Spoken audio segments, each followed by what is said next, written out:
Well, the way my life has changed in terms of the wheelchair that I'm sitting in, I start to think about how I would have done it before and afterwards. There are simple things like tolerances of getting through doorways and so on.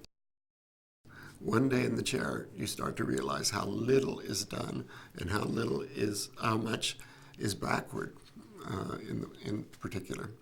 How you turn your chair around in a public place in small confines. You're hitting your head or whatever all the way and turning 360 degrees. Little things like that. You know, the ADA requirements are one thing, but there's so much more we could do.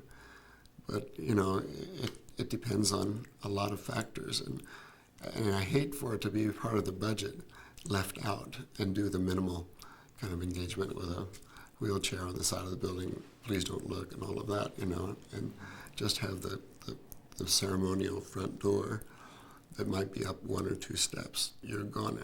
You have to find another way into the building. Because some of the apparatus that paraplegics and quadriplegics experience is that the chair is very heavy. Smaller disabilities such as a broken leg or something like that, you can have a collapsible chair that's actually pretty light, and you can be turned around by somebody and lifted up wheel to wheel to wheel up at the risers and get into the building. But you got to be with somebody. You can't do it on your own.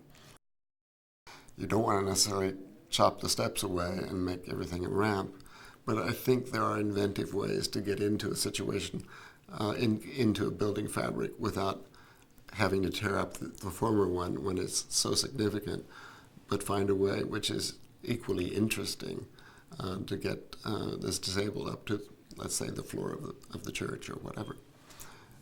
Never seeing it as a compromise.